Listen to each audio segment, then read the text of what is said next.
Alam niyo mga Kitty Pies, kung meron kayong ganitong klaseng motor, at least 600cc pataas na sport bike, bukod sa PMS, change oil, meron pang isang parte na mas madalas yung palitan kumpara sa mga ibang motor. Yun ay ang mga gulong. Kasi most of the time, mga 1000cc sport bike, malalakas makaubos ang mga gulong to eh. Majority kasi na ginagamit ng mga compound dito, yung mga malalambot eh. Kailangan ng mga ganitong klaseng motor, makakapit ang mga gulong pagdating sa mga likuan eh. So makakapit na gulong, ending, mas mabilis din maubos. Pero kasi meron tayong upcoming track day at kailangan ko ng ganda-gandang gulong. Kailangan ko ng bagong gulong. Meron bagong bilihan ng gulong dito sa Cavite mga Kitty Pies. Diyan lang sa may Gentry. Malapit lang din dito sa All Homes. Yung dating gumawa sa Giorno kung naaalala nyo. Ngayon nagtayo sila ng motorcycle tire. Siguro doon na lang tayo kumuha. Kaya tara, samahan niyo ako.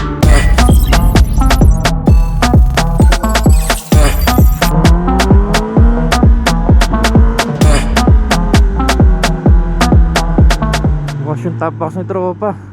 Hindi siya maabutan. Sabi ko sana bukas yung top box niya. Di ba baka alam niya naman yan.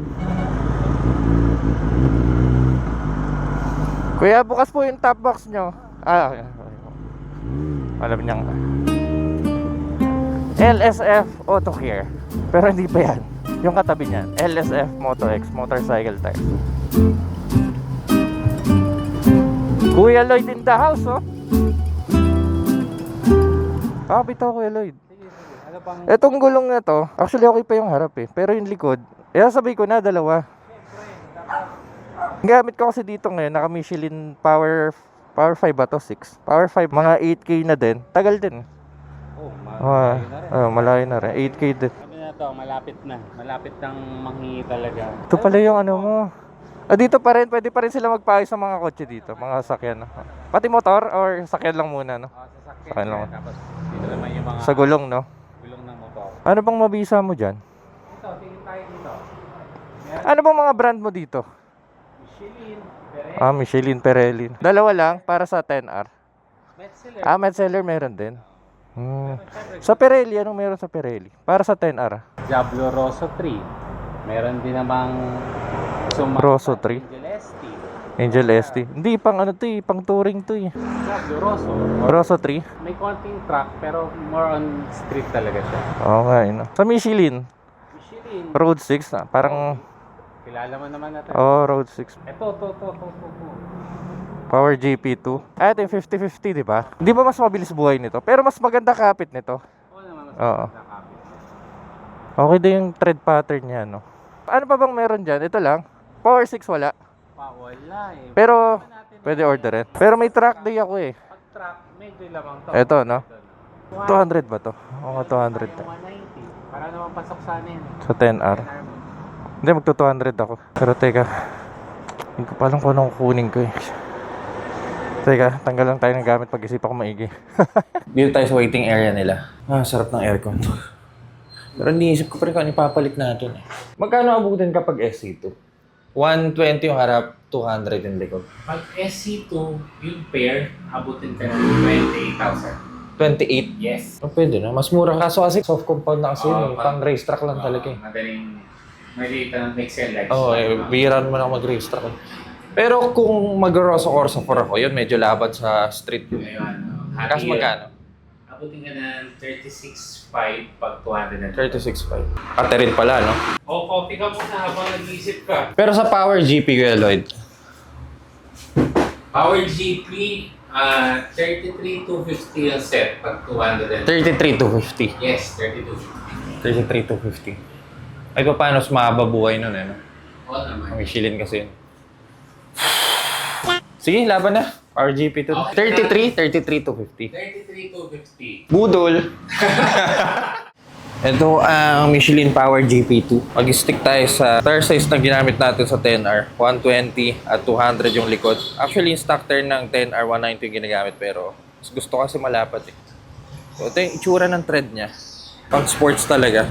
Pero malayo sa itsura ng Power 5 eh. Power 5 kasi ganito yung itsura ng tread. Actually, mas gusto ko yung itsura niya. Pero ngayon 2026, magpa-Power GP2 muna tayo. This is a 50-50 tire. 50% pang street at 50% pang racetrack. Para sa mga madalas mag-track day at mag-weekend rides. ito ang babagay sa inyo. Also, Michelin, medyo mahaba ang buhay nito kahit papaano. Dual compound, 2CT sa harap at 2CT plus sa likod. 2CT plus, ibig sabihin nun, mas magandang pagka-hard compound niya sa likod and also yung soft compound niya sa gilid. Mukhang okay na to. Pakabit na natin to.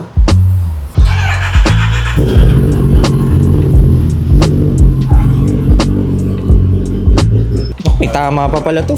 Saktong-sakto naman yung punta ko dito. Manipis lang pala.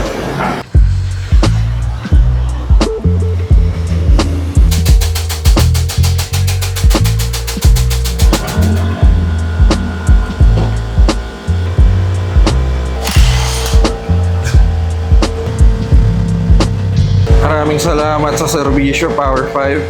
Hanggang sa muli.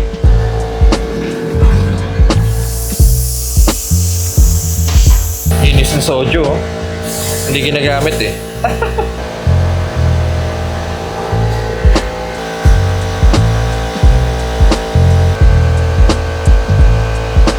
Gusto mo nitrogen na natin yung hangin? Ano ang benefit kapag nitrogen?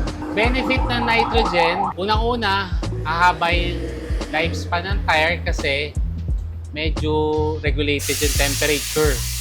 Hindi masyadong umiinit. Tapos yung comfort, syempre nandun din kasi iba yung molecular structure ng nitrogen pag kinumpara mo sa ordinary air. Mas dikit-dikit siya. Tapos yung handling, nandun na rin syempre.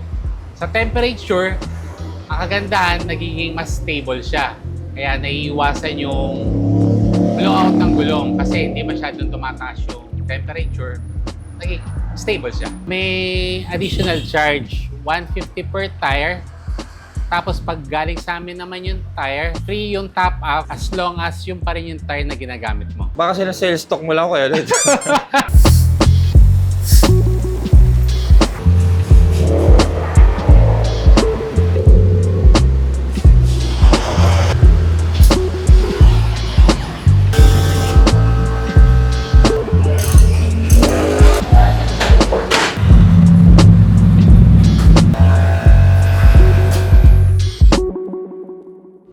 Bago na naman gulong yung soju.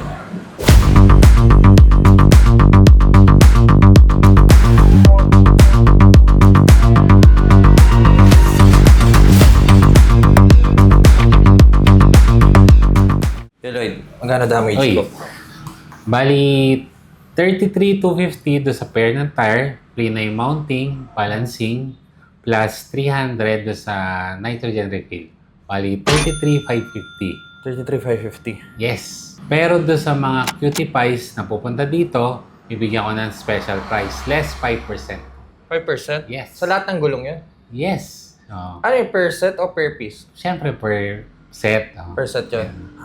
Every time na pupunta kayo dito para ma-avail nyo yung discount na 5%, sabihin nyo lang yung Jowmoto na code. So for example, magkano yung GP2? Magkano na lang? 33,250 less 5% is 31,588 na lang. Free pa rin yung mounting tsaka balancing. May pang scooter din pala akong mga tire gusto mo makita para sa Giorno mo. Meron ka rin ba? Yes. Ayun, nandito. Tara, Oo. silipin natin. Pang scooter mo sa Giorno, meron tayong Michelin, Corsa, tsaka MRF. Meron akong nakalagay sa Giorno. Ito ata yun. City Grip to. Ayan. Akin yung City Grip 1 eh. Ito sa Rouser, pwede rin to. 5% din to pag pumunta Yes. sila. Basta ikaw. Ay! So guys, lalabas lang muna natin soju. Subukan natin performance ng bagong gulong natin. Also may mga oil pa to eh, no? Okay lang mo Wala pang i-break in yan pa muna. eh. Baka ikot-ikot lang tayo at... Kuya Lloyd! Ingat, thank ingat, you. ingat, Pag ingat. pupunta kayo, NSF guys, sasala kayo. Hanapin si Kuya Lloyd. Night ride gamit si Soju. Ngayon na lang ulit. Dahil meron tayong bagong gulong. Michelin Power GP2. Recap lang sa gulong na kinabit natin. 50-50 tire to. 50% pang street at 50% naman pang racetrack. May upcoming racetrack kasi ako kaya kailangan ko ng ganitong klaseng gulong. Dual compound tire. Mas maganda ang kapit sa gilid kumpara sa naunang nilagay natin yung Power 5. Technically, mas magandang performance nito. Yun nga lang, ang drawback nito, downside niya, mas mabilis siya maubos kumpara sa Power 5 at Power 6. Teka, naninibago pa ako sa itsura ng tread niya. Ang haba ng mga linya. Nauna kasing gulong, parang kamot lang ng pusa eh. Pero okay din. Ganda tignan, 200 rear tire sa likod, no? Lapit ng gulong ko sa fender. Like, ganito talaga ito sa itong kinapit nating aftermarket fender. Ay, pogi pa rin talaga ni Soju. Nice. So for today's ride, sasamahan tayo ng isang Hayabusa. Kilala nyo na yan. At si Cranks na naka KTM SMCR. Relax lang tayo. Tamang ride lang tayo ngayon. Mga ano lang, 100 lang. Pero first gear. Si Cranks laging asaya-saya sa buhay nito, no? Pagkausap mo si Cranks, lalo na pag pinapanood yung vlog niya, tawa siya ng tawa eh. Parang walang problema sa mundo. Kasi lang magmotor. Oo, tama. At si Danish. Where do you want? Tagaytay or Mamplaza na lang? You said Tagaytay is going to be too much traffic. Yeah. I mean, dami tao. Dami tao tonight. I don't know, you guys decide. I am good wherever you guys are gonna decide. Saan mo gusto pumunta, Cranks? Gusto, balik tayo ng Sambales eh. Na-miss niyo ba si Sojo, mga Kitty Pies? Sarap ng tulog na SF Project. So we go to Calax first, ha? I will follow you na lang. Calax muna tayo. Tara.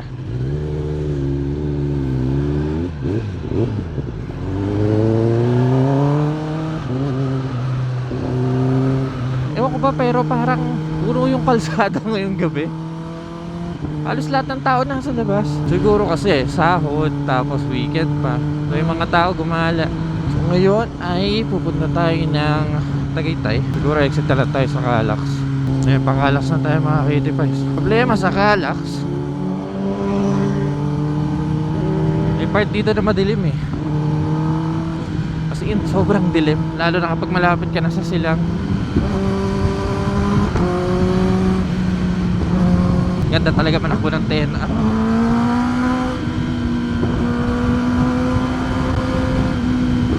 Parang Leon sa SM Project.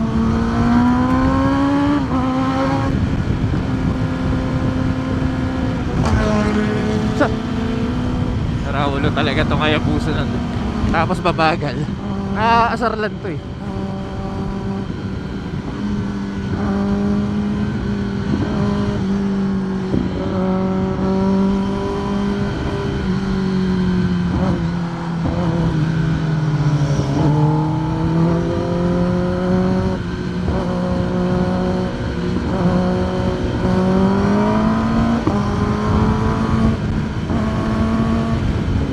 Motor to. Parang R3. Parang R3 nga. Nakapasok dito R3. Lalay lang tayo. Si Cranks na, wala na si Cranks.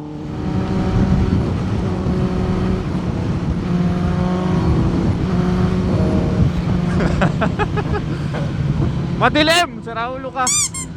Ewan ko ba ba't na-expressway pa ako. Ito lang yung bahay ko eh.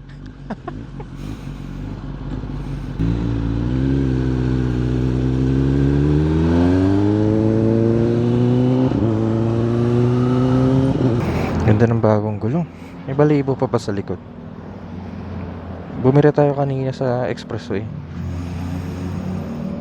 Na meron pa. Ganda ng bagong gulong, no? Ow! Ay, labas. Lobat na yung cellphone ko eh. 95 full charge. Ay, full tank. Sarap talaga mag-ride sa gabi. Iba tama kapag gabi.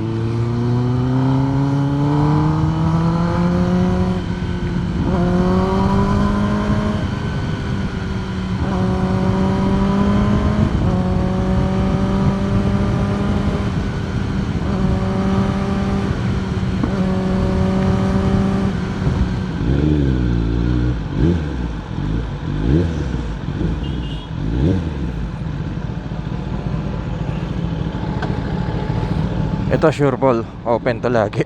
Guys, dito na lang tayo huminto sa may Hacienda, sa may Silang. Ito yung gasoline station dito lang. Kain na lang tayo dito sa Army Navy. Halos lahat ng mga kainan sarado na ngayon eh. Chain loop. Racing or what? 50-50. 50% street tire, 50% racetrack. Oh, this looks nice, man. Very Nice, no? sticky. It's sticky, but I like the way Nice, it's no? designed. Yeah. This is too dark here. How much did you For the rear only or set? set? 33. It's almost like Road 6. No, Road 6 in your size, I think it's 26. What size? This is one size. This above, right? 200. Yeah, that's 180, you know? No, that's 190. Oh, 190. Ito yung itsura ng Power 6, mga Kitty Pies. Actually, halos parehas sila. Medyo mahaba lang yung This one is this one. different, and that's smaller. They have one big and then small. Yeah. You don't have this. Bro, I told you learn to speak Tagalog na, bro. Oh, sige. Wala na sa... Wala na sa what? Wala na sa what? So, kakain lang muna kami dito mga Cutie Pies. Ulitin ko lang kung gusto nyong bumili ng gulong dito sa Cavite or nagharap kayo ng gulong. May bagong tayo si Kuya Lloyd. Yan sa LSF, doon natin nakuha yung gulong. So, sa may gentry lang yon, bisitahin nyo lang o kaya visit nyo yung Facebook page nila. O kaya naman kung malayo kayo, malayong lugar kayo at layo sa Cavite, ilalagay ko na lang dito sa baba yung number natin para sakaling may gusto kayong gulong, message namin kayo, message ko kayo. Madala ko na lang sa location nyo, gano'n na lang. Shout out! Thank you guys for supporting yung ating channel. Ay! Alam mo si Krax masyadong mabait to sa sa camera eh. Kaya mga Cutie Pies, kung nakatulong ang video na to, kindly leave a like at kung mahilig kayo sa mga ganitong content, huwag kayong mag-alala dahil nasa tamang channel kayo. So make sure to press the subscribe button dyan sa baba. So dito na lang muna tayo magre-relax dito sa silang. Kaya see you po sa next content.